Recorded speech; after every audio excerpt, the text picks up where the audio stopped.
of we'll see what happens. What would your recommendation be, sir? Because I guess as the course started, they were able to send the cadre of entire companies, but after time, I guess by the time that you went to the course, there are probably leaders in those platoons that have been in the course multiple times, and we probably didn't need to do that. Therefore, we sent multiple number of soldiers from the same battalion, which my understanding is what it was like when you were there. Oftentimes, yeah. I mean, I've known several people that went a couple times because they were offered that opportunity to go through with their units and things. It doesn't need to be that way now, just given where we are. Yes, I would still like to see the unit opportunity, but given the situation that we're facing today, and yes, as combat operations start to come down, that may free us up to do more of that. There's no way that we could gut units right now, even with the ongoing OCO or Overseas Contingency Operation requirements, that we could strip everybody away to send them, unless of course, you knew that they weren't going to patch in the next 18 to 24 months, and then maybe there's an opportunity.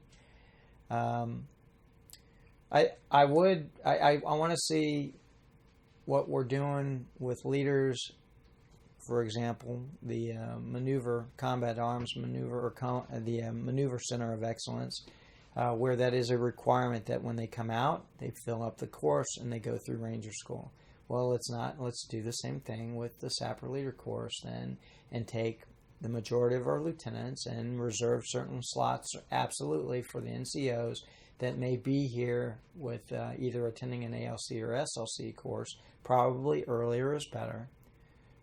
To get them into those courses. And we've had, there's a policy in effect, managing TTHS or student accounts, that only allows the schoolhouse to maintain soldiers, whether they're enlisted or non-commissioned officers, for up to 14 days after their core course before they have to move on. For those of us that are overseas, such as myself, in Hawaii or in Germany or elsewhere, maybe even Korea, we're willing to spend the money to keep them here longer beyond the 14 days so that they can cycle into the next course, because it's more expensive for us to bring them home, retrain from maybe what was a resident program locally, and then send them back over time.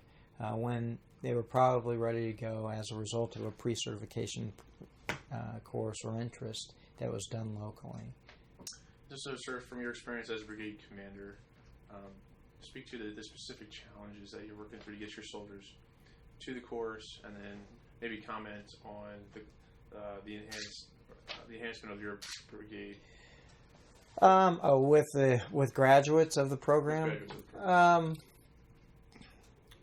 As in terms of some of the challenges, what we've discovered over the last couple of years was that when the brigade was deployed, they weren't able to represent themselves at the forecasting of slots that was originally going to be divvied out amongst units. And we've always been trying to play catch up to increase the number of attendees,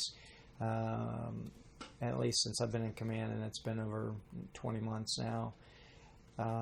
But again, as that becomes ATARs and HRC starts determining who can go, and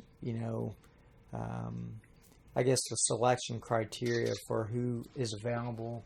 Again, we still train locally. We develop a list of candidates that are ready to go at a moment's notice, or the cancellation of a slot, or maybe even sending folks TDY in hopes that they're on standby and get into the course. So the management of the slots right now is still somewhat challenging, and especially when you're overseas and you're having to send folks back in hopes that they can get in due to failures